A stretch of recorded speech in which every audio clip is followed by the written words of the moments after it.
Hello, welcome to Lemon Studios, where we talk anything and everything entertainment. I'm, of course, Lemon himself, Zeke Lemon, and this is my review for Star Wars The Skeleton Crew, Episode 3. But before we get into that, let's get the house clean out of the way. Would you leave a like, comment below, let me know your thoughts on Star Wars The Skeleton Crew, and, of course, hit that subscribe button as it helps me grow into my YouTube career. I would greatly appreciate. Now, all that out of the way, let's get into the review, shall we? So, I said it last week, and I'm going to say it again, is that this show gives me what I have been missing from Star Wars for quite some time. And that is just simply that sense of wonder. These kids, the way that they are reacting to everything in space on this starship, on that pirate planet, is just filled with such glee and, again, I just said wonder, where they're just like, wow, and they're big-eyed. It's so infectious, and it does come out of the screen. And I'm telling you, I'm just absolutely loving this show. This isn't going to be everyone's cup of tea. It's not. And this is very much directed towards children, and there is nothing wrong with that whatsoever. I do think how these episodes are being released is going to hurt the show quite a bit. I would suggest, because look, it's 8 o'clock my time, which means it's 9 o'clock on the East Coast when a new episode's debut. This show is more directed towards children. I think we can't just say, hey, 8 o'clock, or I'm just going to talk within my time, which is 8 o'clock Central Time. 8 o'clock for, a Loki Season 2, it's not going to do the same numbers for a Star Wars Skeleton Crew show that's more directed towards kids at 8 p.m. Because they're dropping, once one format works, they do it for all the other shows. And I just think Disney needs to rethink that. Quite a bit. Now, they are mixing the days. At first, it was all, okay, everything's going to drop at 2 a.m., 3 a.m. on the East Coast on Fridays. Everything new is just going to be Friday. Once everyone's at midnight, that's when we're going to drop a new episode. And then they realized that's not going to work. Then they went, okay, Wednesdays at 8 p.m., or they went to Wednesdays at midnight, and it went well for a little bit. Then they're like, okay, Wednesdays at 8 p.m. Okay, so we can't do every day. Okay, so now this one's going to be Monday, this one's going to be Tuesday. You're getting the picture. I think now Disney needs to have the conversation of, okay, look, is this more directed towards kids? Okay, let's do 7 p.m. Eastern time, which is 7 on the East Coast. It'll be 6 here, and it'll be 4 o'clock in California. All the kids will be out, and I'm talking about America because, that's where most viewership is. For these types of streaming shows where they go, okay, everyone's out of school and, it's directed towards the children. To put it on, maybe that will spike the numbers a little bit and it will do the show more justice. I just think that's something that Disney really needs to consider moving forward. But overall, as for the show itself, I think they're doing a fantastic job. I just think where the time is placed where these episodes drop, it's not going to be as successful as it probably could be. Now, that is also due to just how Star Wars is right now. And do I think Skeleton Crew is going to be the one that saves Star Wars? Is going to be the one that'd be like, Star Wars is back? No, not by any means. Like I said, this show's not going to be for everyone's cup of tea due to it being more directed towards children. I'm having an absolutely wonderful time, though. And to me, this episode was the best out of all of them. Now, this episode wasn't perfect by any means. I do think we rushed the beginning quite a bit.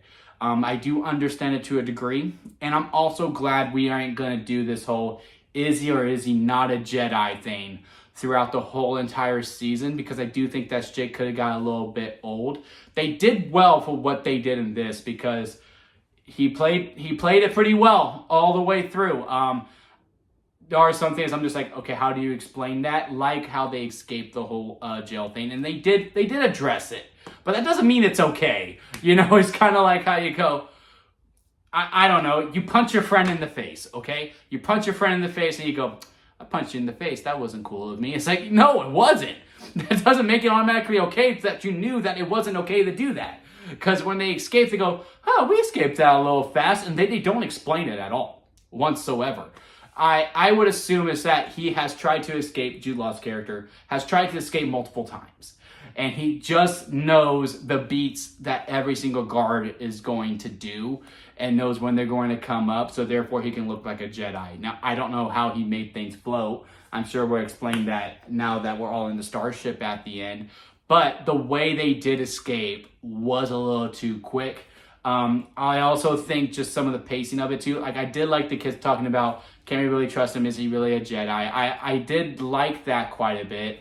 But I do think we could have merged that conversation within them trying to escape as well. And the kids go along with them to get Smee. It just felt like, okay, we got there and they're about to get out of there scot-free, no problems, and everything's going to be good.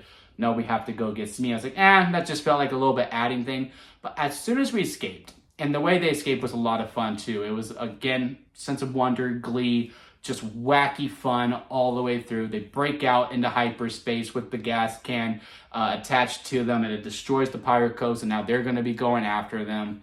I liked all that. It was just really, really fast. And then once we escaped, I felt the tempo finally start to slow down, and now they were starting to tell the story that they wanted to tell.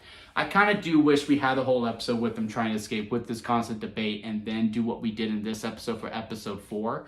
But I do get it, because the way that, what's her name? The captain. We'll just call her the captain. She was doing the thing where she's like, nope, we're not going to do that, no. And she was doing the beats that she was doing in episode 2 where, yeah, she's kind of annoying with her, being a boss. And, we've seen that quite a bit when, the younger girl is, trying to boss up. And in some ways it does come off a little annoying. And I think if we would have kept doing those beats, it would have got to the point where it's like, okay, no, you need to adjust it a little bit. But I still would have liked it if we would have just stayed there for the whole entire episode, just to see a little bit more fight to break out of it. Now that we are out of that, again, tempo gets much, much better. It felt like it was breathing a little bit, like it actually took a moment. And again, like to look at the stars, no pun intended. We go visit this planet where he visits his friend Kim. I do know that character's name because that's my mom's name. I was like, oh, that's my mom. And it's an owl. I was like, oh, my mom's an owl. And, she's showing like, oh yeah, I know about Ad. But yeah, you're cut off from us. You are one of the select few planets that didn't get attacked. Why? I don't know. But it was also interesting to hear these kids yeah, we learned about Alderaan. We learned about all these planets that just don't exist anymore. And, that's really interesting to see. And I wonder, I don't really recall if they were like, yeah, no, Alderaan exploded. And then told them that, something about this beautiful planet that y'all know of is just a lie. And they do get the coordinates to get back home. And I'm really curious to see who the supervisor is and why they are not helping whatsoever, because they have all the parents together. And, they're all there and, they're just worried about their kids. They want their kids to get home. And the droid comes and goes, yeah, no, we're not going to help. And I'm just like, well, we're going to keep going back to it. And I'm glad that it was just that one opening scene of it too, because again, I'm just not as attached to the parents, because I really do feel like they're going to make the dad the primary on that planet storyline. And I'm just not sure if I'm fully down for that. I am kind of more akin to it being the mom, not the girls' moms, but the one that, she had the scene at the school. That it's her mom is the main one leading the charge, because the way that she's like, the droids are going to come through with us, like she really is all about the supervisor and the laws and all that, and then seeing that just slowly deteriorate, that no, they don't fully have your back. I think it's much more interesting than what the father's going through, where he's really like, I work too much. But that's another.